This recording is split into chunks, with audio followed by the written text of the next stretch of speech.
பிரபு வராரு. தம்பி பிரபு வராரு. ஐயா ஒரு பேட்டிங்கய்யா. இல்லை டெல்டா மாவட்டத்தை பற்றி மழையெல்லாம் பெய்யுதுல விவசாயிகள் தொடர்ந்து மழை பெய்யுதுல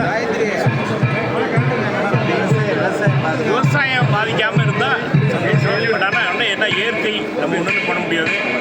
ஆனால் அதுக்கான வேண்டுதல் எங்கள் மனசில் இருக்குது. எல்லாரும் நல்லா இருக்கணும்.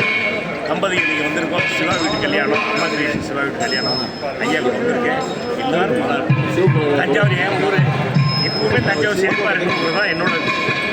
இப்படி வந்து மழை வந்து பாதிக்கிறது. மழை வந்து நம்ம சீசன் டைம் ஒன்றும் பண்ண முடியாது. அப்படி பாதிச்சுன்னா டெஃபினட்டாக அரசாங்கம் எல்லாம் பண்ணுவாங்கன்னு நான் நினைக்கிறேன். சார் விளைச்சல் வந்து அதிகமாக இருக்குது. நெல் கொள்முதல் வந்து பண்ணலன்னு சொல்லி குற்றச்சாட்டு சொல்கிறாங்க. விவசாயிகளும் குற்றச்சாட்டு சொல்கிறாங்க. இதை பற்றி எங்களுக்கு சரியான நெல் விவசாயி முறை வந்து நம்ம கேட்டே தீர்வேன். விவசாயி